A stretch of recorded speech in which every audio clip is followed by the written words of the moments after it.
네, 오늘 함께 나눌 말씀은 구약 민수기 11장 31절부터 35절까지의 말씀입니다.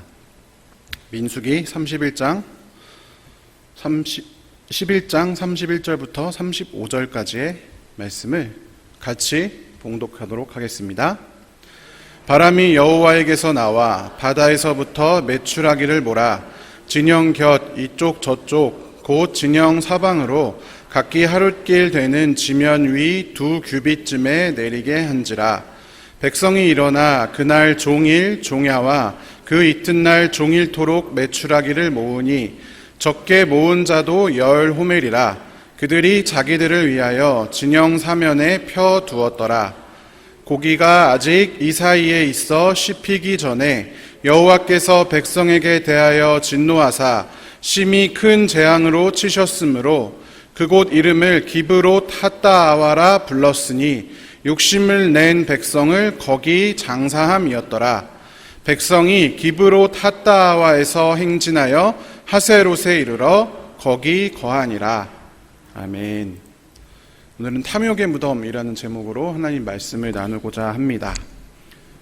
강단에서 개인적인 말씀 드려서 죄송하지만 여러분들 혹시나 아시는 분들이 계실 수 있지만 담임 목사님의 열렬한 권유와 응원에 힘입어서 제가 다이어트를 하기 시작했습니다. 박수까지. 네. 다이어트에 성공하려면요, 제가 보니까 주변 사람들한테 이제 다이어트 한다라고 많이 알려가지고 이제 차마 이제 체면 때문에라도 열심히 하도록 해야 한다 이렇게 하는데 이제 저는 이제 강단에서 얘기를 했고요. 이제 예배 끝나면 녹화가 돼서 유튜브에 올라가기 때문에 저는 전 세계인에게 제가 다이어트 한다고 선언한 셈이 됐습니다. 기대를 저버리지 않아야 되는데 벌써부터 걱정이 태산입니다. 혹시나 여러분 제가 탐욕에 눈이 멀어서 혹시 밤 6시 이후에 어디선가 뭘 사 먹고 있는 걸 보신다면 꼭 저희 사모나 아니면 담임 목사님께 제보를 해주셔서 폭주를 멈출 수 있도록 협조를 해주시면 감사하겠습니다. 설교 시간에 다이어트 이야기를 해서 죄송합니다만 제가 예전에 언젠가 제 친구 얘기를 설교 시간에 새벽 기도인지 이제 잘 기억이 안 나는데 설교 시간에 한 적이 있어요. 저랑 정반대의 인생길을 걸었던 지금은 같이 이제 사역을 하고 있는 친구 얘기를 한 적이 있는데 그 친구는요 외모도 저랑 정반대입니다. 지금은 물론 그 친구도 많이 살이 쪘는데요. 예전에는 저는 이렇게 하고 그 친구는 저의 정확히 반이었어요. 굉장히 마른 그런 친구였습니다. 근데 그 친구가 저랑 이런저런 얘기하다가 하루는 저한테 이런 얘기를 한 적이 있습니다. 야, 너는 먹는 게 안 귀찮냐? 나는 뭐 사 먹고 해 먹고 시켜 먹고 그런 게 귀찮던데 너는 안 귀찮냐? 이렇게 물어보더라고요. 그 얘기를 듣고요, 제가 충격에 빠졌습니다. 진짜 충격에 빠졌어요.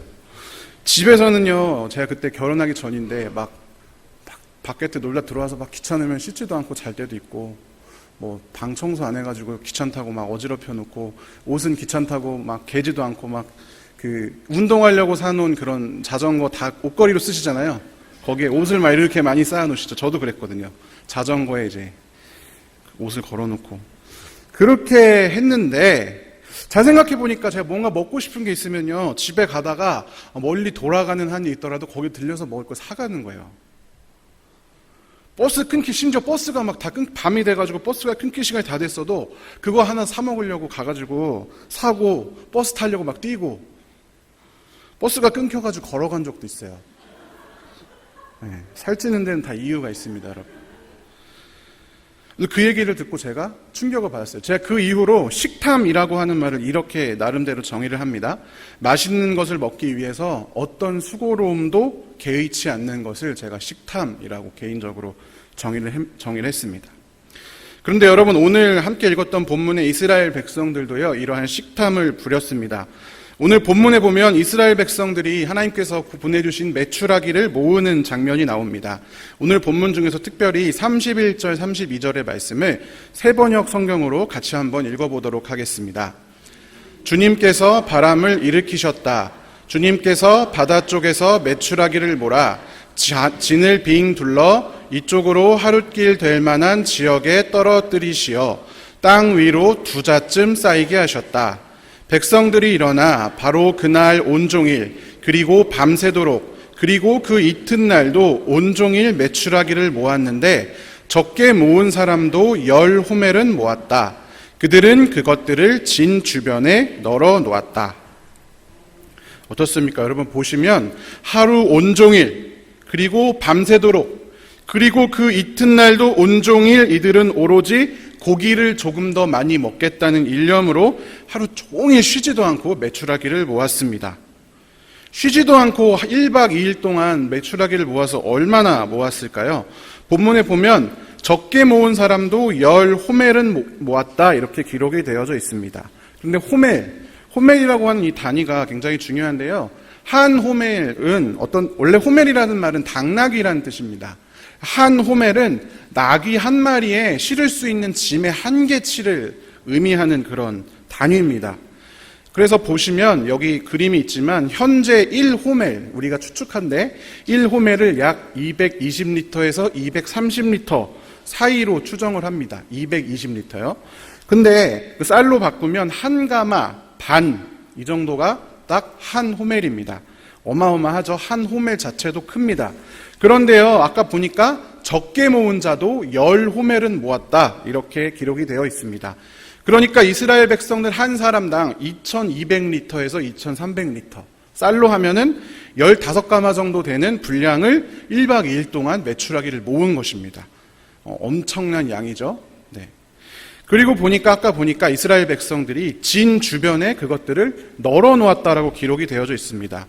제가 성경을 잘 모를 때, 단위나 이런 거 모를 때는 이 부분을 보면 그 시골에 할머니들이 마당에다가 고추 널어 놓고 약간 이런 느낌으로 메추라기 이렇게 몇 마리 잡아가지고 마당에 널어 놓는 이 정도로 생각을 했습니다. 그런데 자세히 보니까 그게 아닙니다. 여러분 이스라엘 백성들이 광야를 행진할 때 인원이 어떻게 되시는지 혹시 아시나요? 몇 명이나 되는지? 네, 민수기라는 말 자체가 그 숫자, 백성들의 숫자를 세놓은 그런 그 기록이잖아요. 민수기 2장 32절에는 이스라엘 백성들의 수효를 기록을 하고 있습니다. 같이 한번 읽어보겠습니다. 이상은 이스라엘 자손이 그들의 조상의 가문을 따라 계수된 자니 모든 진영의 군인 곧 계수된 자의 총계는 60만 3,550명이며 네, 성경에 기록된 숫자가 60만 3,550명입니다. 그런데 이 인원은요, 전체의 인구를 체크한 것이 아니라 군인으로 복무할 수 있는 20살 이상의 남자, 그리고 노인들을 제외하고, 그러니까 미성년자, 그 다음에 장애인, 노인, 여성, 그 다음에 무리 중에 있던 이방인, 그리고 하나님께 바쳐진, 그래서 군복무를 하지 않는 레위인, 이 사람들 다 제외한 숫자였습니다. 그 숫자가 60만 3,550명입니다. 그러니까 여러분 이스라엘 백성들의 총수, 그 당시 이스라엘 백성들의 총수는 이 숫자보다 최소한 2배는 더 많았을 것입니다. 여러분 그 많은 사람들이 길을 갈 때 지파별로 진치고 가문별로 장막을 쳤습니다. 그러니까 100만 명이 넘는 사람이 여러분 숫자가 이렇게 감이 안 오실 수도 있지만 잠실야구장에 꽉 차면 5만 명 정도 되거든요. 그러니까 근데 100만 명이 되는 사람들이 장막을 치고 있는 겁니다. 그리고 그 옆에 진영이 세워져 있는 거죠. 그러니까 어마어마한 넓이입니다. 아마 이쪽에서 날씨가 아무리 좋아도 저쪽 끝이 보이지 않았을 것입니다. 그 진영이 아마 이렇게 생겼을 거로 이제 저희가 보는데요. 산 꼭대기에 올라가야 전체가 다 보일 정도입니다. 그렇기 때문에 거대한 불기둥, 구름기둥으로만 이 이스라엘 백성들을 인도할 수 있었습니다. 어디서나 보이는 구름기둥, 불기둥. 아무튼 이렇게 거대한 진영 사면에 수많은 메추라기들이 널어져 있었던 것입니다. 새까맣게 이 진영 옆에요. 여러분 이해가 되십니까? 저도 나름대로 식탐하면 뒤지지는 않지만 이들의 이런 식탐을 보면은 약간 무섭다 이걸 알면요. 징그럽다 이런 느낌이 듭니다. 약간 광기에 사로잡혔던 것처럼 느껴집니다. 누가 봐도 과한 탐욕이 아닐 수가 없습니다. 이들은 왜 이러한 이상한 행동을 하게 되었을까요? 여러분 오늘날에 우리는 역사상 가장 먹을 것이 풍족한 시대에 살고 있습니다. 음식을 먹는 것이 물론 가장 중요한 생존 때문이기도 하지만 요즘에는 단순히 그런 이유만이 아니라 맛이나 취향이나 아니면 눈으로 보는 즐거움 또는 음식 자체가 갖고 있는 어떤 분위기 아니면 음식을 먹는 장소 아니면 사람, 배경 이런 것까지 아주 다양한 이유로 우리가 음식을 먹습니다. 그러니까 먹는 낙이라고 하죠. 제가 가장 희생한 것이 바로 이겁니다. 그렇기 때문에 맨날 똑같은 것만 먹어야 되는 이스라엘 백성들의 마음이 지금 우리의 입장에서 보면 어떻게 맨날 똑같은 것만 먹을 수가 있지? 하고 이해가 되기도 합니다. 그러면서 한편으로 무슨 생각이 드냐면 그것 좀 불만 좀 가졌다고 큰 벌을 내리시는 하나님이 약간 너무한 것 아닌가 싶은 마음이 들기도 합니다. 하지만 여러분 구약시대 구약이 아니라 조금 더 최근에 한참 지나서 예수님 시대에 이 이스라엘 중동 지역만 하더라도 여러분 하루 한 끼도 해결하기 어려운 사람들이 엄청 많았습니다. 그러니까 식사라는 게 지금처럼 취미나 기호, 미각 충족을 위한 어떤 그런 목적들이 아니라 생존의 문제랑 직결되는 상황이었습니다. 그렇기 때문에 이때 당시의 사람들은 식사를 해결해 주는 사람, 한 끼의 식사를 해결해 주는 사람에게 얼마든지 자기 인생을 거는 그런 시대였습니다. 여러분 배고픈 사람들에게 오병이어의 기적을 예수님께서 베푸신 그 직후에 그들이 예수님께 어떤 행동을 했는지 한번 지금 같이 보겠습니다. 요한복음 6장 14절 15절 말씀 같이 읽겠습니다. 그 사람들이 예수께서 행하신 이 표적을 보고 말하되 이는 참으로 세상에 오실 그 선지자라 하더라. 그러므로 예수께서 그들이 와서 자기를 억지로 붙들어 임금으로 삼으려는 줄 아시고 다시 혼자 산으로 떠나 가시니라. 뭐라고 기록되어 있죠? 억지로 붙들어서 임금으로 삼으려고 했다. 예수님께서 그들의 배를 채워주시는 기적 또 이뤄 두 번 하셨잖아요. 그걸 보고 이때의 백성들이 예수님을 억지로 붙들어서 임금으로 삼으려고 했다라는 것입니다. 그런 그들을 피해서 예수님은 제자들까지 다 내버려두고 혼자서 도망치듯이 산으로 떠나셨습니다. 예수님을 따라다니면 끼니의 문제는 해결할 수 있겠구나라고 이때 백성들이 생각했던 것입니다. 여러분 실제로요 우리 역사 근현대사에서 박정희 대통령에 대해서 평가를 할 때 물론 공과 가가 다 있는 분이지만 공에 대해서 이야기를 하시는 분들이 다 하시는 얘기가 그거잖아요. 박정희 이후로 우리가 끼니를 굶지 않게 됐다. 그런 이야기들을 많이 하십니다. 옛날 우리가 지금도 하는 여러 인사말 중에서 식사는 하셨어요? 이렇게 물어보는 인사말 다 마찬가지입니다. 그만큼 불과 몇십 년 전에 한국만 하더라도 식사가 생존을 필요한 식사가 굉장히 우리에게 중요하고 꼭 필요했던 식사가 곧 생존이었던 시대가 불과 몇십 년 전 한국에도 있었던 것입니다.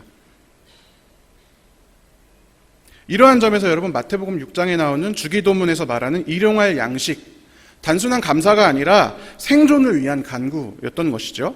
그 한 번의 식사에 생명이 달려 있었기 때문에 오늘 하루도 내가 살기 위해서는 한 끼의 식사가 내게 제공이 되었어야 했기 때문입니다.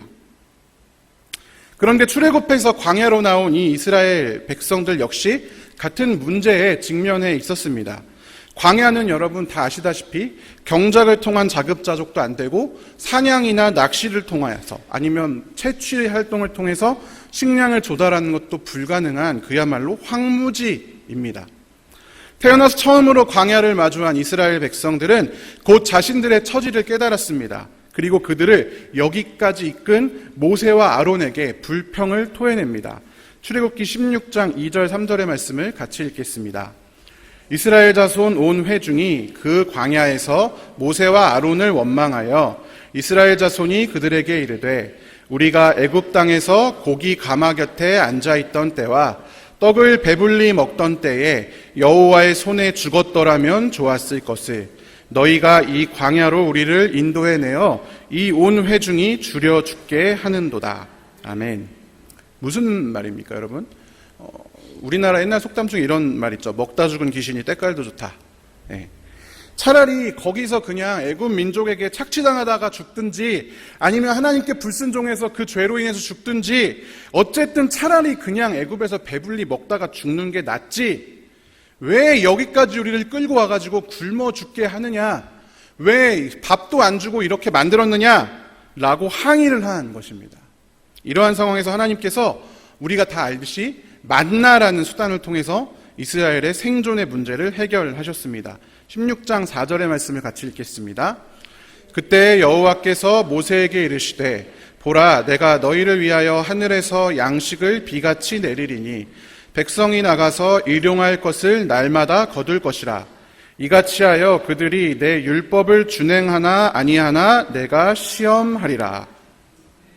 생존이 불가능한 광야에서 하늘에서 양식을 비같이 내리는 기적 같은 일이 일어났습니다. 이스라엘 백성들 생존을 위한 식사가 확보되지 않은 그곳에서 기적 같은 만나를 보내주셨으니까 그들이 하나님을 왕처럼 모셨을 것 같지 않습니까? 그런데 바로 이때에 만나를 먹다가 사람들의 안에 다른 마음이 생겨납니다. 오늘 본문 민수기 11장 4절부터 6절까지의 말씀을 같이 한번 읽어보겠습니다. 그들 중에 섞여 사는 다른 인종들이 탐욕을 품음에 이스라엘 자손도 다시 울며 이르되 누가 우리에게 고기를 주어 먹게 하랴.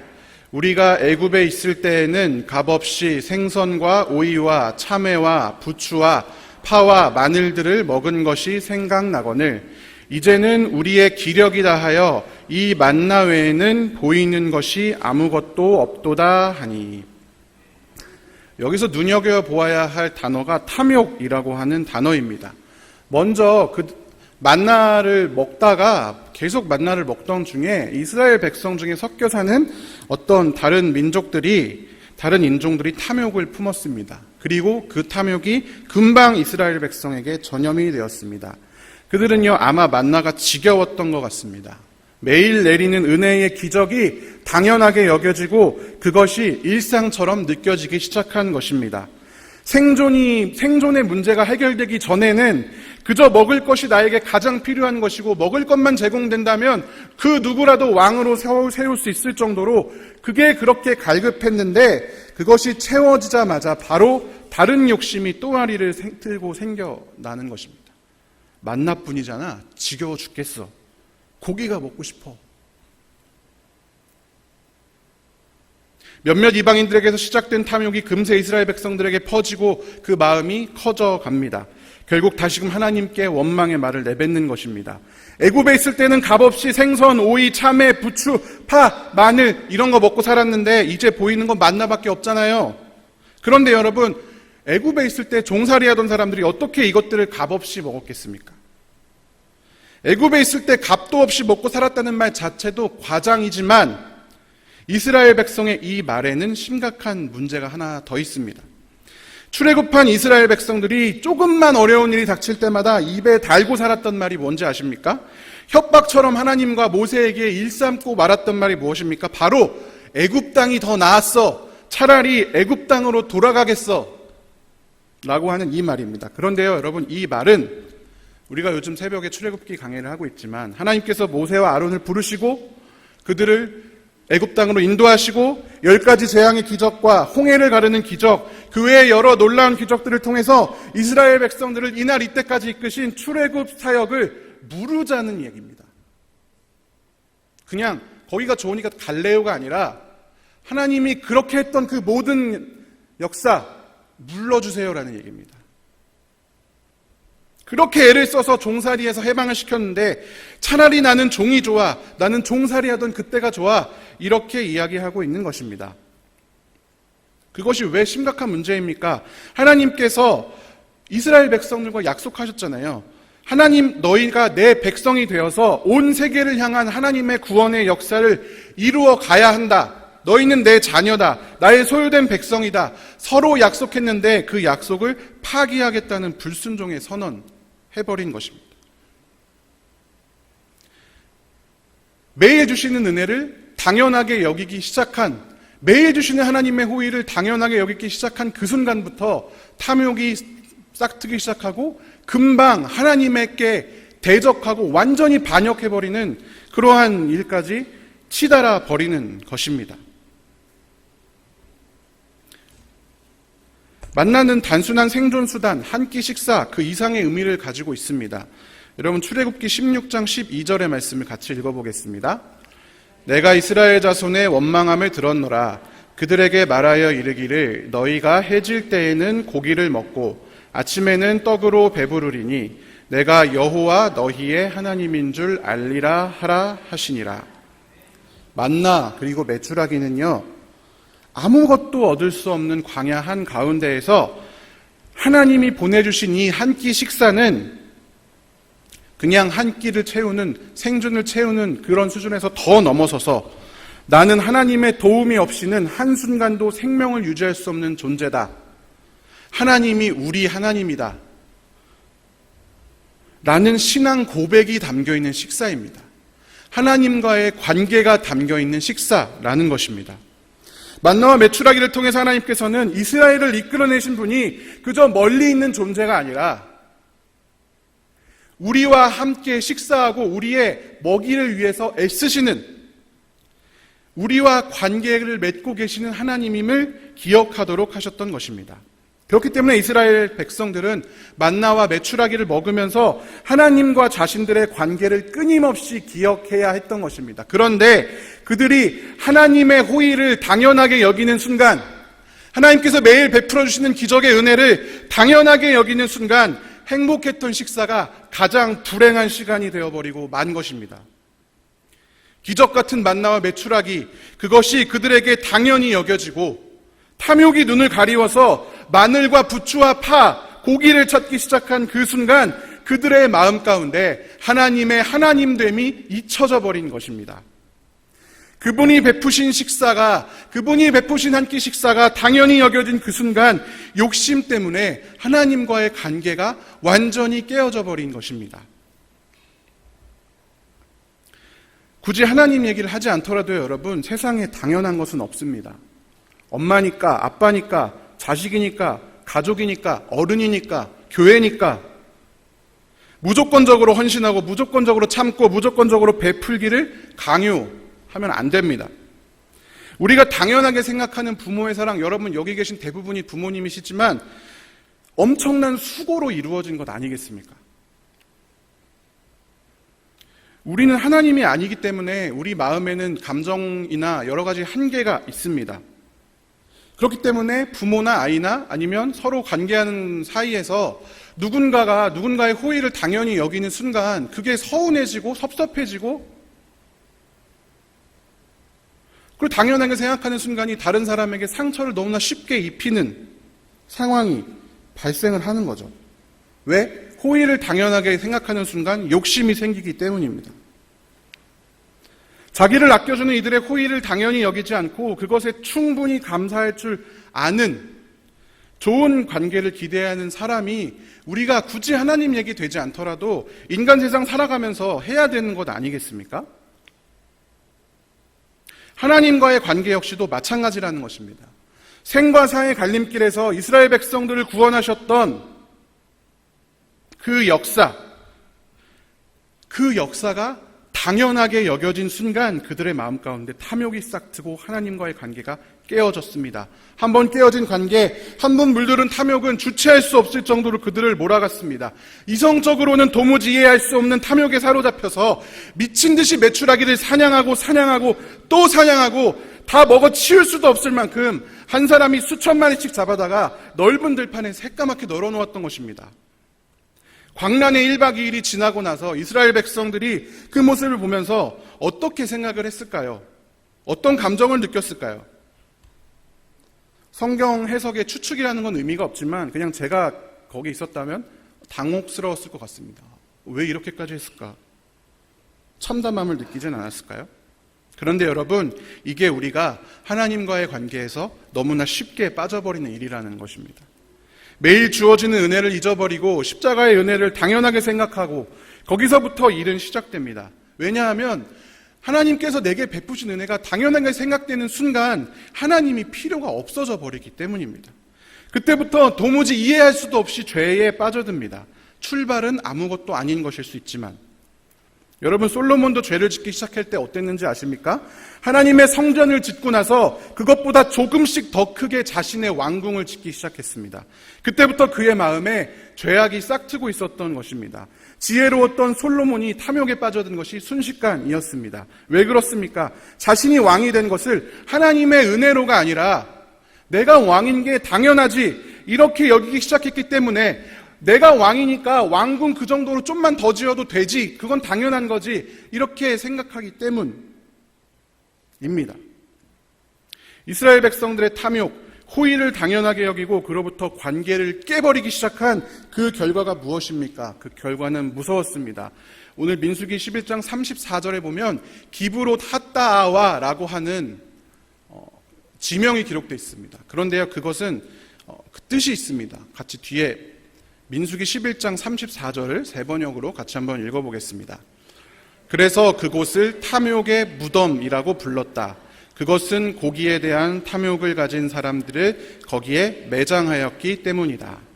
시편 78장 18절의 말씀도 같이 읽어보겠습니다. 그들이 그들의 탐욕대로 음식을 구하여 그들의 심중에 하나님을 시험하였으며 그들의 탐욕은 결국에는 그들을 삼키고 무덤까지 그들을 끌고 가버렸습니다. 결코 고기 좀 먹고 싶어서 식탐 좀 부려서 하나님께서 너무하게 죽이신 것이 아닙니다. 하나님과의 관계가 깨어져서 그들이 하나님의 하나님됨을 잊어버린 바로 그 순간에 하나님께서 그들을 지켜서 인도해야 할 이유가 사라져 버렸습니다. 여러분, 우리에게 주신 모든 것 당연한 거 하나도 없습니다. 앉아 계신 의자, 주보 하나, 오늘 함께 먹었던 점심 식사 하나, 원래부터 거기 있었던 것이 단 하나도 없습니다. 소중한 누군가의 인생, 누군가의 시간, 누군가의 힘과 노력, 땀방울이 가득 들어있는 것입니다. 우리가 돈을 주고 사는 어떤 물건도 그 안에는 돈으로 셀 수 없는 사람들의 시간과 정성이 녹아 있습니다. 그리고 그 모든 과정에는 하나님의 섭리가 들어있습니다. 그런데 여러분, 이상하게 기독교인들이 자꾸만 하나님과 나만 생각하느라고 다른 사람들을 전혀 생각하지 못하는 경우가 발생을 합니다. 제가 예전에 교회 청년일 때 제가 청년부 임원을 하다가 한 가지 느낀 것이 있습니다. 임원을 하면 여러분 어떤 거 해야 되냐면 수련회 같은데, 이번에 청년부도 수련회 갔다 왔지만 기도회 같은 거 할 때 이제 기도회 하면 누가 불을 꺼야 되잖아요. 그러면 이제 임원이 가서 불 끄는 거예요. 겨울에는 바닥이 추우면 한 30분 일찍 가서 다른 친구들 다 쉬고 있을 때 가서 난방을 켜놓는 거예요. 아무도 모르지만 미리 혼자 땀 흘리면서 스피커 옮기고 음향 체크하고 이런 거 해야 되는 것입니다. 제가 그걸 하면서 느낀 게 한 가지가 있습니다. 내가 언젠가 하나님을 깊이 만나고 하나님 앞에 뜨겁게 하나님과 나와 기도하고 대화 나눴을 그때 나는 하나님과 내가 단 둘이 만난다고 생각했지만 이름도 존재도 내가 누군지도 모르는 어떤 누군가가 내가 깊이 만날 수 있도록 적절한 타이밍에 불 꺼주고 바닥 온도 덮여주고 방석도 깔아주고 반주도 해주고 PPT도 넘겨주고 그랬기 때문에 내가 하나님을 만날 수 있었구나. 그 중에 어느 하나라도 빠졌다면 내가 하나님을 그 시간에 그렇게 깊이 만날 수 있었을까? 여러분, 그 모든 준비가 하나님께서 나를 위해서, 나와 만나기 위해서 그들을 통해서 하신 것이었습니다. 여러분, 하나님의 은혜라는 것은 감정뿐만이 아닙니다. 여러분, 이 세상의 모든 것들이, 지금까지의 모든 인류 역사가, 창조 질서 안에 들어있는 모든 자연 물리 법칙들이 저와 여러분을 위한 하나님의 선물이자 은혜이자 기적입니다. 하나님의 준비이고 섭리인 것입니다. 이것이 당연하게 여겨지는 순간 우리에게 탐욕이, 관계의 깨어짐이 찾아오게 되는 것입니다. 사랑하는 아름다운 교회 성도 여러분, 모든 것이, 여러분 눈에 보이는 모든 것이 주의 은혜입니다. 당연하게 여기시면 안 됩니다. 혹 내가 가진 게 너무 없는 것 같아서 절망과 좌절 가운데 빠진 분들 계십니까? 이런 말이 위로가 안 될 수도 있지만 주변을 한번 둘러보십시오. 하늘의 구름도, 나무와 풀도, 기도할 수 있는 교회도, 심지어 우리가 살아가는 시간과 공간과 생명도 다 하나님께서 주신 것들입니다.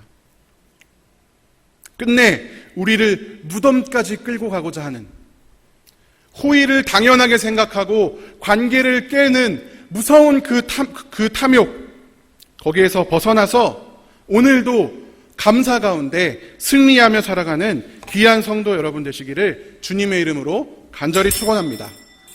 함께 기도하겠습니다. 사랑의 하나님, 시간, 공간, 공기, 우리가 만나는 모든 사람들, 우리에게 주어진 모든 것들 다 하나님께서 나를 사랑하셔서 하나님께서 나를 구원하시고자 나에게 허락하여 주셨음을 다시금 기억하기를 원합니다. 하나님, 또한 수많은 사람들이, 하나님의 형상대로 지어진 수많은 사람들이 나를 위해서, 내가 사용하는 어떤 물건 하나를 위해서 온 땀과 온 시간을 투자합니다. 그들을 우리 삶에 허락하여 주시니 감사합니다. 하나님, 내가 어느 것 하나도 여상히 여기지 않고 그냥 원래 거기 있었던 것처럼 당연하게 여기지 않고 특별히 세상의 모든 것 바라볼 때 그 안에 계신 하나님을 바라볼 수 있도록, 그것을 거기까지 두신 하나님의 섭리를 기억하며 감사하는 자들 될 수 있도록 인도하여 주시옵소서. 탐욕으로 관계를 깨는 사람들이 아니라 사랑으로 관계를 세워가는, 믿음으로 관계를 채워가는 아름다운 성도들 될 수 있도록 주님 인도하여 주시옵소서. 감사드리며 살아계신 예수님 이름으로 기도드립니다. 아멘.